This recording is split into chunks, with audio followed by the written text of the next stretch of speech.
Lo que hacemos es constituir aristocracias conductoras. Y esa es la negación de nuestra esencia como izquierda. Por eso hay que seguir siendo gente común y corriente. Hay que seguir defendiendo nuestro espacio de gente, participando sin duda militantemente en la construcción de la fuerza política. Pero seguir con los pies atados en la tierra para que la política no sea la conducción de alguna élite, de alguna clase, de la clase política, como les gusta decir a algunos hoy. Ahí la política pierde la esencia, que es la convivencia entre iguales. Cualquiera de nosotras debería poder hacer política. Y uso el feminismo a propósito en este caso. Una para mojar un poquito la oreja, para ver si empezamos a sacudirnos un poquito las visiones sexistas de la vida. Pero además lo uso porque en realidad una de las cosas que nos pasa es que los espacios de participación de la mujer en una sociedad machista se ven reducidos, no solo porque la sociedad machista, que sin duda lo es, sino porque las construcciones que hacemos para hacer política impiden la participación de la mujer en una sociedad machista. ¿Por qué? Porque si la política hay que hacerla a las 9:00 de la noche, ¿sí? La que se va a quedar en casa preparando la vianda para que la hija mañana vaya a la escuela va a ser la patrona. Lo digo en términos machistas asquerosos a propósito, ¿sí? Para desafiarnos a nosotros mismos, para caricaturizarnos a nosotros mismos. Porque el rol asignado socialmente en la sociedad machista a la mujer es la de cuidar el hogar. Y entonces no le dejamos participar en nuestras propias estructuras, en nuestras propias formas de participación, ¿sí? No le dejamos participar en la conducción política porque la sociedad machista, su función social se divide. Y nosotros en el partido, en la fuerza política, reproducimos eso. Por supuesto que hay que pelear contra la sociedad machista, por un tema ideológico que no voy a entrar hoy. Pero además, si vamos a esperar a que se haga la revolución, para después entonces buscar la igualdad, estamos en el horno. Si vamos a esperar a decaecer la sociedad machista para generar los espacios que permitan la participación de la mujer, estamos en el horno. Tenemos, aún cuando el cambio cultural lo vamos gestando, y tenemos que seguir generándolo para gestarlo, generar las condiciones materiales para la posibilidad efectiva de la participación igualitaria de la mujer en la política. Y eso es un desafío que tenemos como fuerza política. En alguna salida nos hemos divertido con el Pepe Gallardo y con el Pacha en particular, los tres, y con Roberto también, claro, diciendo, ¿vos querés poner peloteros en los comités? Sí, vos sabés que sí. Digo, generemos las condiciones de participación real, generemos las condiciones materiales de participación. Vas a hacer el chiste del pelotero, no pelotero, a que los gurises vengan al comité, ¿sí? Pero repasemos en cuestiones muy concretas y cotidianas, ¿sí? ¿Cuáles son los horarios en que hacemos las reuniones y posibilita qué? Pensémoslo cómo generamos condiciones materiales reales para la efectiva participación de la mujer, porque lo pensamos en términos de los trabajadores, ¿no? Las reuniones hay que hacerlas después de las 7 de la tarde, porque hay que hacerlas después de trabajar. Bueno, Juan Carlos, ¿por qué no nos hacemos antes de trabajar? A las 8 de la mañana. ¿No? Por ejemplo. O a las 6:30. Pero empecemos a desafiarnos en las condiciones materiales que posibilitan la participación de la gente, de toda la gente, de todas las gentes. ¿Sí? Empecemos a repasar. De nada de esto que voy a ver. Buenas noches. Todo para reivindicar porque viene tarde. Hoy es 27 de junio. ¿Hay una duda? No es que son unos anormales. Son unas bestias pardas. Unas bestias pardas. Yo que entraba acá casi cantando el nombre de la pero hoy es 27 de junio, hoy hace 47 años que en este país, ¿sí? Un presidente constitucional, hasta un día igual a hoy, pero hace 43 años, dio un golpe de Estado, disolvió la Cámara. Él seguido de una barra de gente vestida de verde con botas. ¿Sí? Y no hay que olvidarse de eso. Hoy hace 43 años que en este país hubo un golpe de Estado. Yo empecé mi clase hoy en facultad. Clase de derecho privado, de obligaciones, andá llevando, recordando los 43 años del golpe. ¿Sí? Y es fundamental, porque eso inauguró un espacio de la vida del país terrible, que seguimos pagando las consecuencias de la dictadura 73-83. Es cierto que el autoritarismo no empezó el 27 de junio del 73, ¿sí? Es una fecha emblemática. El autoritarismo empieza antes, son las medidas contra la seguridad, es el pachecato, es el periodo del 68 en adelante, ¿sí? Es cierto, gobernar bajo todo ejercicio.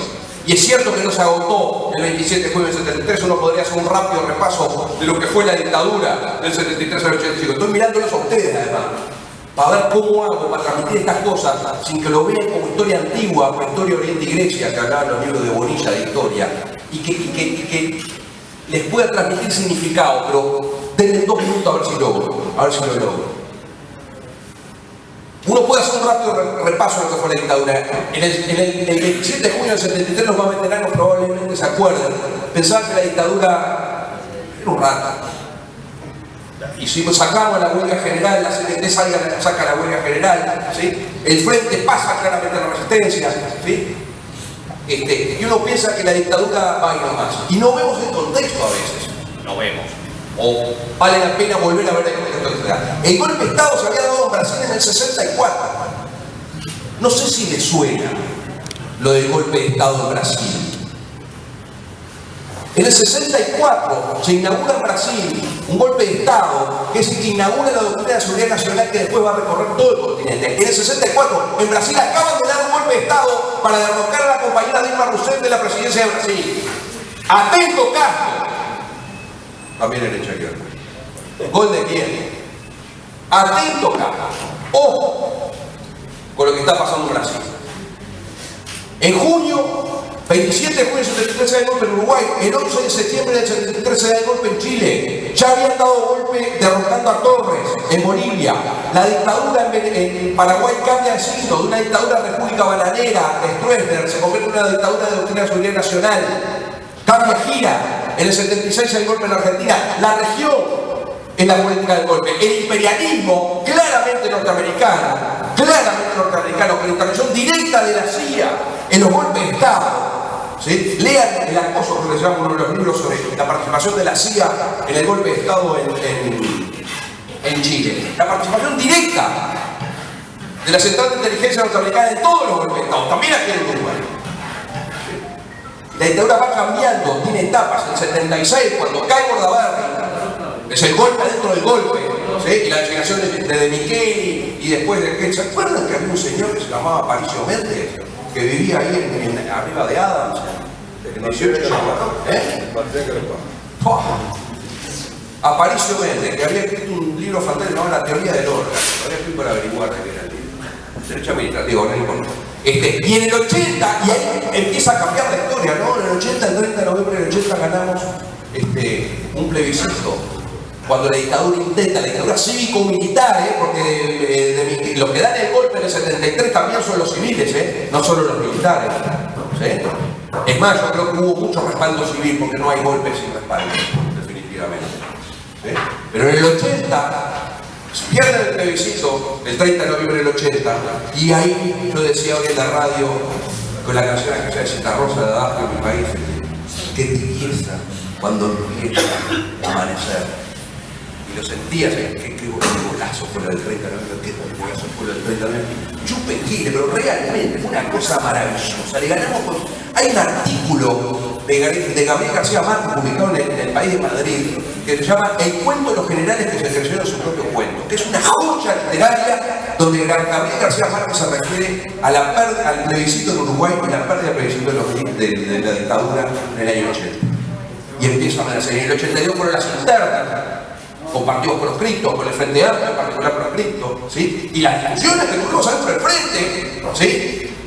Por lo que éramos frentistas, si había que votar en blanco, si había que votar a sectores progresistas, ACF saca una votación formidable, con muchísimos votos, seguramente frente amplistas, ¿sí? Pero ganan todos los sectores democráticos de los partidos habilitados, todos los sectores, incluidos Sanguinetti, ABX, ¿verdad? Sí, señor. Sí, señor. Claro, este lo sabe, yo le estoy contando porque este lo conoce, pero no se puede usar números, teníamos que usar letras. Bueno, y en el 83, el primer 1 de mayo, público, masivo, escandaloso, la marcha de los estudiantes en septiembre del 83, y ahí ya hacía calor y calor, ¿no? Bueno, y después, ahora, ¿por qué hago este repaso? Porque lo que no hay que olvidar es que todo ese periodo tiene luces y unas sombras terribles. Y las sombras terribles son: 1 de cada 50 uruguayos pasó por las cárceles de la dictadura. 1 de cada 50. A ver si tomamos dimensión. Por supuesto que la tortura fue una práctica sistemática para derrotar a un enemigo, no solo para obtener información, que nunca es justificable. Por supuesto, en más de 2 centenares de uruguayos desaparecidos, en territorio uruguayo, en territorio argentino, en territorio chileno, en territorio paraguayo. Coordinación represiva del Plan Cóndor. El exilio, que todavía nos desangra, que todavía nos duele.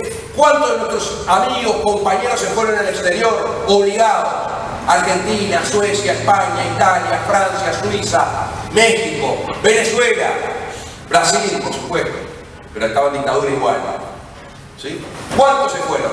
Pero no solo se fueron, muchos volvieron y otros no volvieron. Y otros volvieron y se volvieron a ir, porque nos quebraron la vida, porque nos quebraron la historia, porque estábamos condenados a seguir viviendo, porque nuestros hijos se quedaron, muchos de ellos, en Suecia, en Holanda. Y eso hoy lo seguimos viviendo. No fue que pasó.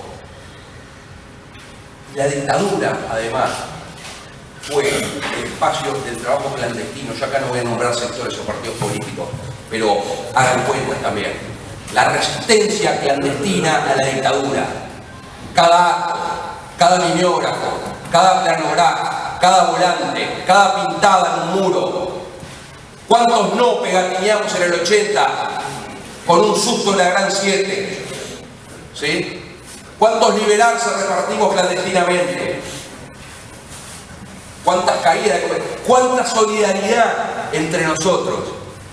¿Cuánta búsqueda de compañeros, de encontrarnos, de lo que decía hoy, de Cinemateca, de Tacente, del teatro circular, del canto popular, grupo vocal unison, grupos que si los escuchan nos matan. Ustedes escuchaban y sí, era una causa revolucionaria. Escuchamos canciones para no dormir la siesta, que hablaba al botón de la botonera, chingú fuera, y era una canción revolucionaria. Era brutal, ¿no?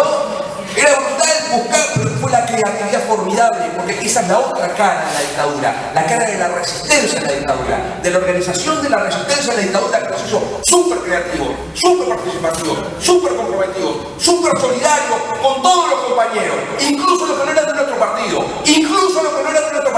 y hoy andamos a los bombazos cuando somos del mismo partido. Si tendremos que aprender, y a esto voy. Rapidísimo repaso. 27 de junio no puedo no hablar de la dictadura, no puedo hablar de los derechos del gobierno y voy a terminar con eso. Pero quiero hacer una clave más sobre esto. ¿Por qué el 27 de junio recordar el golpe de Estado y el proceso de la dictadura? Hay un autor, yo ya no me acuerdo de qué nacionalidad es, pero leí 80 años más, Svan Todorov, es un tipo estudioso de teoría literal, tiene un librito que se llama Los abusos de la memoria. Un librito chiquitito. Me lo hizo leer Gerardo Caetano, que ayuda a desasnarse a uno, ¿no? Te da una manito. Todorov pone, primero es el título que es absolutamente provocativo, y plantea la siguiente cuestión: la memoria. Nosotros reivindicamos fuertemente, todavía hoy seguimos reivindicando, verdad, justicia, memoria para el nunca más. Solo con la memoria me quiero detener un poquito. Memoria, ¿para qué? ¿Para qué la memoria? ¿Por qué recordar? ¿Por qué volver a pasar por el corazón? Eso es recordar. ¿Sí? ¿Por qué recordar? ¿Para qué recordar? Y Todorov plantea 2 tipos de memoria. Un esquema, categorías para el análisis. La memoria intransitiva, la memoria que recuerda el hecho en sí mismo, ¿sí? Pero como hecho, en tu propio dolor, el compañero que cogió cuando fui preso, cuando torturaron, pero se queda en la anécdota intransferible, que es el propio dolor, que es humanamente entendible, pero poca capacidad de transmisión tiene. Se queda en lo que uno vivió, en consecuencia es intransitiva, o sea, no puedo transmitir al otro, ¿sí?, ese dolor, ese hecho único, porque el hecho en su individualidad es irrepetible. En contraposición a la memoria intransitiva, la memoria ejemplar. El hecho en sí es portador de una serie de valores, de una serie de mensajes que lo hacen trascender al hecho en su tiempo y espacio concreto. No es la tortura de María, que sin duda para María es fundamental y para los llegados a María y tiene un valor de su transitividad, pero es la tortura como forma de aniquilar al otro. Es la reacción frente a la barbarie, el no a la tortura, lo que tenemos que transmitir para adelante. Es hacer del hecho el ejemplo para los valores que hoy están en juego, no los que estaban en juego en aquel momento, que seguramente eso es lo mismo. No es el hecho lo que está en juego, sino los valores que están detrás del hecho, lo que está en juego hoy. La resistencia a la dictadura, el rechazo a las violaciones a los derechos humanos. Esos son los elementos que la memoria ejemplar permite, que nos permiten valores para la lucha de hoy, no para la lucha que ya fue y que no vamos a recuperar. Lo que importa es cuánto tiene aquello de valioso como ejemplo para lo que hoy vivimos y por lo que hoy luchamos. Yo quiero defender la memoria ejemplar. Yo, el 27 de junio de 2016, quiero recordar los 43 años del golpe de Estado que inaugura formalmente la dictadura en Uruguay como memoria ejemplar para aprender de aquellos valores, los terribles, los de condena, el no, el nunca más. No más esto. La reivindicación de la democracia como el sistema de convivencia entre los orientales, de todos los habitantes de la República, esa democracia incluso formal que tanto palo le dimos muchos de nosotros, y me hago cargo, a finales de la década del 60 también, y hablamos de la democracia burguesa, de la democracia formal, y aprendimos sobre nuestro pellejo el valor de la democracia formal, y yo creo que eso es un valor que hoy tenemos que defender por lo que aprendimos de aquellas luchas. Por supuesto que no es suficiente, no alcanza con la democracia formal. Es imprescindible, es necesaria, pero no es suficiente. También necesitamos democracia sustancial, y ya no en términos de los 60, sino en estos términos que decía el Peje recién. Decía la renovación de la agenda de izquierda. La historia de la izquierda, lo que nos define como izquierda, es la lucha por la igualdad en derechos. La historia de la izquierda es la lucha en las conquistas de los derechos. Hablé recién que le cortamos la cabeza en 2016, pero esa es la revolución burguesa del 1789, esa es la revolución americana del 1776, es la revolución inglesa del 1770. Son las luchas por las conquistas de los derechos. Dice un precioso poema de Eladia Blasquez, que más de una vez lo mencioné. Quien no fue mujer ni trabajador, piensa que el de ayer fue un tiempo mejor. Los derechos obreros no son derechos entregados por algún Dios que dijo, he aquí derechos inherentes a la personalidad humana y anteriores al Estado y a toda organización política. ¡Las ganas!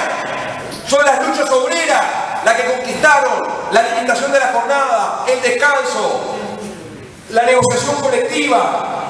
Son las luchas las que conquistan los derechos. Son construcciones históricas, avances de intereses, de necesidades que a partir de las luchas, con un valor de justicia, se entienden como valiosas y que llevan a encargar estos derechos. Esa es la historia de la izquierda. Son las luchas de las mujeres, del feminismo, la que en el siglo XX permanentemente da la batalla por la igualdad. Cuando el modo de producción tenía una distribución sexuada del trabajo. Y son las luchas de las mujeres las que ponen el tema de la igualdad y los derechos de la mujer arriba de la mesa. Ningún dios, ninguna diosa vino y dijo, he aquí los derechos. No, se conquistaron en la calle con la lucha. Y esa es la historia de la izquierda. Renovar la agenda. Sí, es la misma agenda. Es la agenda de la conquista de los derechos. Ni un paso atrás. No pasará, Madrid resistirá. Ni un paso atrás en los derechos conquistados, ni un paso atrás en los derechos conquistados. Pero lo que más nos desafía son los derechos por conquistar. Todo lo que nos queda por hacer, porque es la historia de nuestra vida, es la historia de nuestra pelea. Y ahí es donde la renovación generacional nos emparenta en el mismo curso de historia, en la huella de Sereni, para decirlo. Somos parte de la fuerza constructora, como decía el general, allá en el balcón, enfrente de la Facultad de Arquitectura, que nos daba la fuerza que sigue transformando la conquista de todos los derechos, ya no solo solo los derechos de libertad que recuperamos derrotando a la dictadura. También los derechos sociales, todos los derechos sociales. Derecho a la salud, derecho a la vivienda, derecho al trabajo, los derechos de seguridad social, también los derechos civiles.